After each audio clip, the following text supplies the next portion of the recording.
அனைவருக்கும் வணக்கம். இது உங்கள் முத்துசுலவும் வானிலை அறிக்கை 20/11/2020 மதியம் மற்றும் மாலை வானிலை அறிக்கையாக நான் இதை உங்களுக்கு பதிவு செய்து வருகிறேன். இதுவரை நமது தமிழ்நாடு வானிலை செய்திகள் யூடியூப் சேனலை சப்ஸ்கிரைப் செய்யாத நண்பர்கள் மறக்காமல் சப்ஸ்கிரைப் செய்து கொள்ளுங்கள்.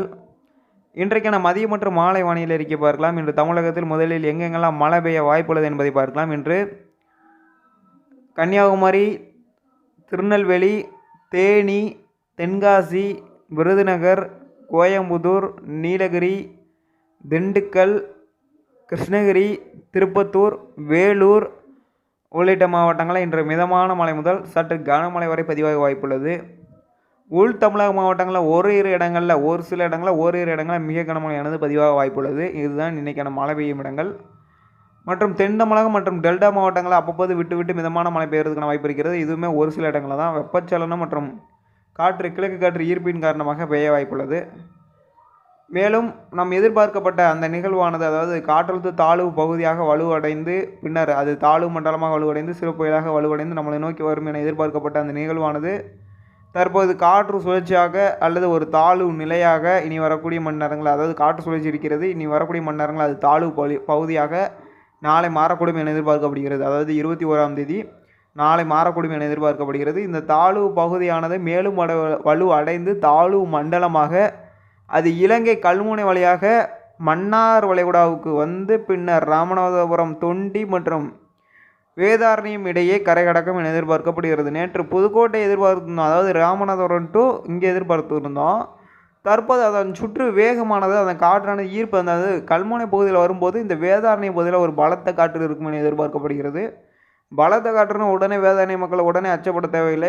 சாதாரண 60 முதல் 70 கிலோமீட்டர் வேகத்தில் இருக்கும், அல்லது சில இடங்களில் 90 கிலோமீட்டர் வேகத்தில் காற்றானது இருக்கும். சில வாழை மற்றும் தென்னை மரத்துக்கெல்லாம் அவ்வளோ பெரிய பாதிப்பெல்லாம் இல்லை.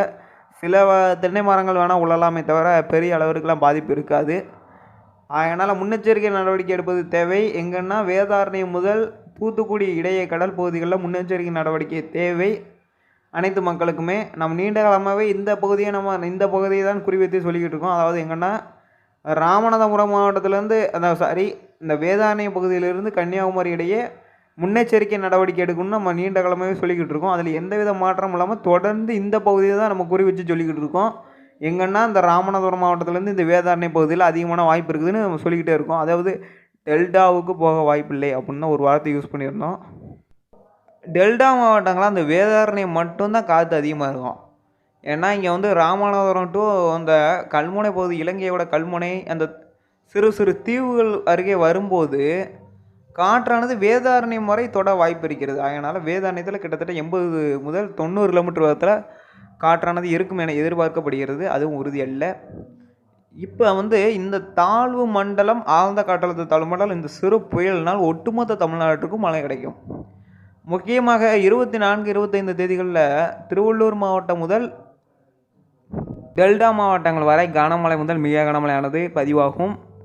இந்த பக்கம் தூத்துக்குடி, திருநெல்வேலி, கன்னியாகுமரிக்கெலாம் எப்போ மிக கனமழைன்னு கேட்டிங்கன்னா, இது அரபிக்கடலுக்கு சென்று கிழக்கு திசை காற்று இருக்கும்போது தான் ஒட்டுமொத்த தமிழகத்திற்கும் மிகச்சிறப்பான கனமழையாக இருக்கும். ஆனால் இந்த சிஸ்டம் உள்ளே போக போக, அதாவது இது கரை கடந்து பின்னர் புதுக்கோட்டைக்கு போய் அப்புறம் புதுக்கோட்டையிலேருந்து மதுரை, சிவகங்கை இந்த பகுதியிலேருந்து அப்படியே வழியாக உள்நுழைந்து போகும்போது அப்படியே சிவகங்கையிலேருந்து மதுரைக்கு போவோம். மதுரையிலேருந்து அப்படியே தேனி, கோயம்புத்தூர், நீலகிரி இப்படியே போய் கேரளாவுக்கு போகும்போது கிழக்கு திசை காற்றானது வட தமிழகத்தில் பலமாக ஈர்க்கும். இந்த சிஸ்டம் நன்கமைந்த காற்றழுத்த தாழ்வு நிலை தாழ்வு பகுதியாக செயலிருந்து அப்படியே அரபிக்கடல் சென்று அரபிக்கடலில் போய் தாழ்வு மண்டலமாக வலுவடையுது. இப்படி தொடர்ந்து பயணிக்கிறதுனால கிழக்கு திசை காற்றின் ஈர்ப்பின் காரணமாக தென் தமிழகத்திலும் வட தமிழகத்திலும் மழையானது 25ஆம் தேதி மதியத்திற்கு பிறகு படிப்படியாக அதிகரித்து 26, 27ஆம் தேதி வரை இந்த நிகழ்வின் காரணமாக கனமழையானது பெய்ய வாய்ப்புள்ளது. அடுத்ததாக புதிய காற்றழுத்த தாழ்வு பகுதி ஒன்று சுமத்ரா அருகே உருவாகி பின்னர் வலுவடைந்து அது வடதமிழக கடற்கரையை ஒட்டி நகர்ந்து அல்லது டெல்டா மாவட்ட கடற்கரையை ஒட்டி நகர்ந்து அது ஒரு சிறு புயலிலிருந்து கொஞ்சம் தீவிர புயல் அல்லது அதிதீவிர புயலாக மாறி சென்னை, திருவள்ளூர், காஞ்சிபுரம் இடையே கரை கடக்க அதிகமான வாய்ப்பாக தற்போது அமைகிறது. இப்போதைய மாடல் சொல்கிறேன், இப்போதைய அறிக்கையில் அல்லது செயலிழந்து தென்னமலத்து கூட வரலாம். இது வாய்ப்பு தான். இது வந்து எப்படி நகருதோ அந்த திசைவேகத்தை பொறுத்து தான் நம்ம சொல்ல முடியும். தொடர்ந்து பார்க்கலாம். அடுத்ததாக இந்த வரக்கூடிய நம்ம டிசம்பரில் மொத்தத்துக்கு 6 சிஸ்டம் ஸ்ட்ராங் எதிர்பார்க்கப்படுகிறது. இந்த நிகழ்வின் காரணமாக 23, 24, 25, 26, 27ஆம் தேதி வரை ஒரு 5 நாட்களுக்கு இந்த நிகழ்வின் காரணமாக மழை பெய்யும். அடுத்ததாக ஒரு 2 நாள் இடைவெளி விட்டு அப்புறம் ஒன்று வரும். அதனால ஒட்டுமொத்த தமிழகத்திற்கும் கடலோரத்தில் நல்ல மழை கிடைக்கும். எது எப்படி அமைந்தாலும் தொடர்ந்து நம்மளுக்கு மழை இருக்கிறது. வடகிழக்கு காற்று தொடர்ந்து உள்நுழையும். வெப்பச்சலனி இடிமலை தென் மாவட்டத்துக்கு இனிமேல் சிறப்பான மழை இருக்கும். டெல்டா மாவட்டத்துக்கும் நல்ல மழை இருக்கும். அடுத்து நீங்கள் என்ன பண்ணணும்னா, இப்போ தேதியானது 20ஆம் தேதி ஆகிறதா, 21, 22, 23 இந்த நாட்களில் நீங்கள் அறுவடை பணிகளை செய்து கொள்ளலாம். உர வைக்கிறனால உர வச்சுக்கலாம். மழை இல்லாத நாட்களில் செய்யக்கூடிய வேலைகளை தாராளமாக செய்யலாம். நீங்கள் அந்த மாதிரியான வேலைகளை செய்யலாம். அதனால் நம்ம இதுக்கு மேலே வளர்க்க முடியாது. நீங்கள் இந்த நாட்களில் உர வைக்கிறனால உர வைங்க. எந்த ஒரு வேலையாக இருந்தாலும் செய்யுங்க. ஆனால் அதுக்கப்புறம் மழை இருக்கிறது. அதுக்கப்புறம் ஒரு 5 நாட்களுக்கு நல்ல கனமழை இருக்கிறது. சிறப்பான தரமான நல்ல மழை இருக்கிறது. இது ஒட்டுமொத்த தமிழ்நாட்டுக்கும் 38 மாவட்டத்துக்கும் நல்ல மழையை கொடுக்கும். நல்ல நிகழ்வு வருகிறது. அதனால் யாரும் குழப்பமடைய தேவையில்லை. நல்ல மழையை கொடுக்கும். ஒட்டுமொத்தமாக தமிழ்நாடு முழுவதும் நல்ல மழையை கொடுக்கும். இது நம்ம வங்கக்கடலில் இருந்து கரை கடந்த பின்னர் அரபிக்கடலுக்கு சென்று அரபிக்கடலிலிருந்து கிழக்கு காற்றை ஈர்க்கும்போது தான் அது ஒட்டுமொத்த தமிழ்நாட்டிற்கும் இன்னும் மழையை அதிகரிக்க செய்யும். ஆகையினால் நம்மளுக்கு இனிமேல் தான் நல்ல மழை இருக்கிறது. எல்லாருமே தொடர்ந்து இணைந்து கேட்டு வாருங்கள். முடிந்தவரை சப்ஸ்கிரைப் செய்யுங்கள். அடுத்ததாக டிசம்பர் மாதமும் நம்மளுக்கு அருமையான ஒரு நல்ல மழை இருக்கிறது. டிசம்பரில் கிட்டத்தட்ட 6 நிகழ்வுமே 6மே ஸ்ட்ராங்காக இருக்கும்.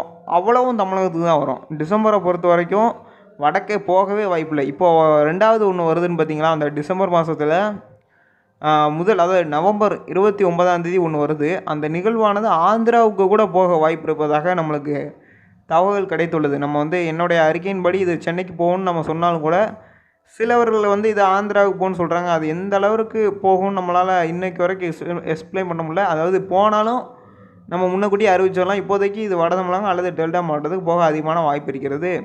ஆந்திராவுக்கு போக அவ்வளோ பெரிய வாய்ப்பானது தற்போதைக்கு இல்லை. 29ஆம் தேதி வரக்கூடியது.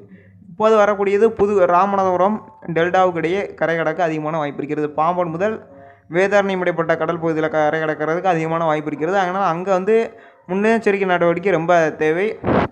அதேபோல் இங்கிட்ட தூத்துக்குடிக்கு கூட வர வாய்ப்பு இருக்கிறது. தூத்துக்குடி மாவட்டம் வடக்க கூட வாய்ப்பு இருக்கிறது. வாய்ப்பு தான்.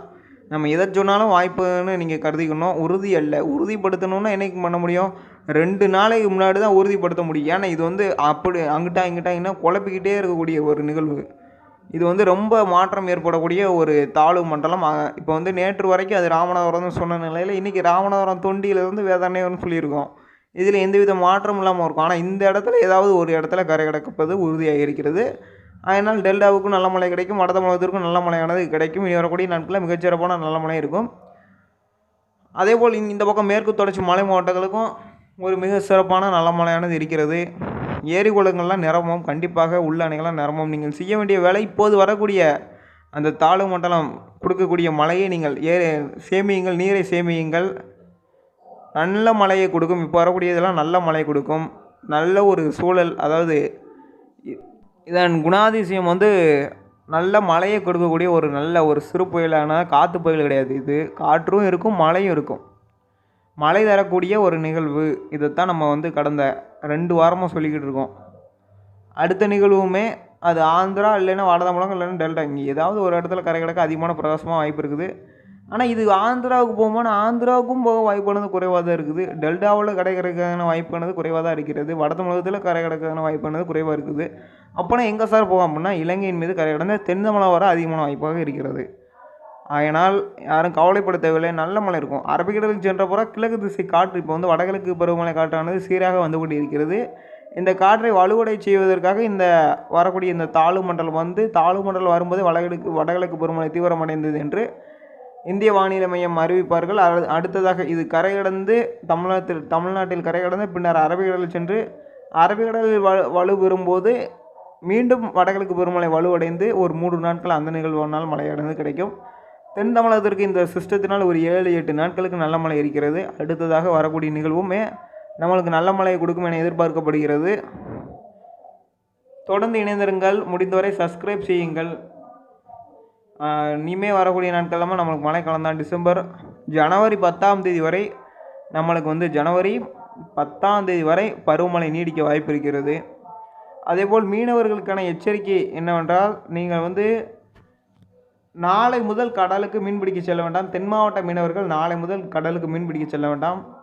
24ஆம் தேதி 23ஆம் தேதி கடலானது கொந்தளிப்பாக இருக்கும். தென் மாவட்டங்கள் டெல்டா மாவட்டங்கள் கடல் கொந்தளிப்பாக இருக்கும்.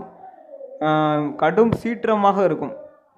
கடும் சீற்றமாக இருக்கும். கடலில் காற்றானது அதிகமாக இருக்கும். அதனால் நாளை முதல் கடலுக்கு மீன்பிடிக்க செல்ல வேண்டாம். இன்று வேணால் மீன்பிடிக்க போகலாம். நாளை முதல், அதாவது 21ஆம் தேதி முதல் கடலுக்கு மீன்பிடிக்க செல்ல வேண்டாம். 22, 23ஆம் தேதிகளில் கடல் சீற்றமாக இருக்கும். 22, 23 தேதிகளில் கடல் மிக கடுமையாக கொந்தளிப்பாக இருக்கும். 24ஆம் தேதி, 25ஆம் தேதி, 26ஆம் தேதி வரை கடல் சீற்றம் அதிகமாக இருக்க வாய்ப்பு இருக்கிற காரணத்தினால இந்த பக்கம் ராமநாதபுரம், இந்த பக்கம் டெல்டா மாவட்டங்களில் கடல் சீற்றமாக இருக்கும். அந்த பக்கத்துக்கு இருக்கக்கூடிய மீனவர்கள் 23ஆம் தேதியிலேருந்து மிக விசைப்படகு மீனவர்கள் மிக எச்சரிக்கையாக கடலுக்கு மீன்பிடிக்க செல்ல வேண்டும். ஆழ்கடலுக்கு மீன்பிடிக்க சென்ற நண்பர்கள் நாளைக்குள் கடலுக்கு மீன்பிடிக்க சென்ற நண்பர்கள் நாளைக்குள் கரை திரும்புங்கள்.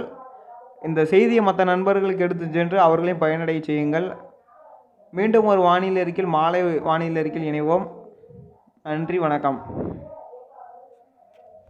இன்னொரு சின்ன விண்ணப்பம் என்னவென்றால், இந்த வரக்கூடிய நிகழ்வின் காரணமாக பாதிப்பு அதிகமாக இருக்கக்கூடிய மாவட்டமாக ராமநாதபுரம் மாவட்டம், புதுக்கோட்டை மாவட்டம் கண்டறியப்பட்டுள்ளது.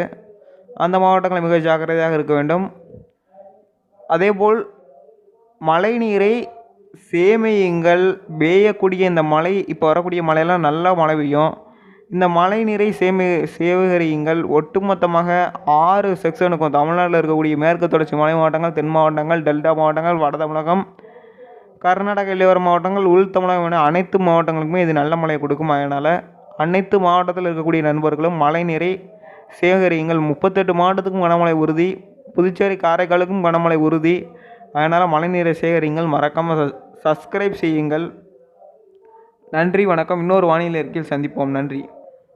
இது உங்கள் முத்துசெல்வம் வானிலை அறிக்கை.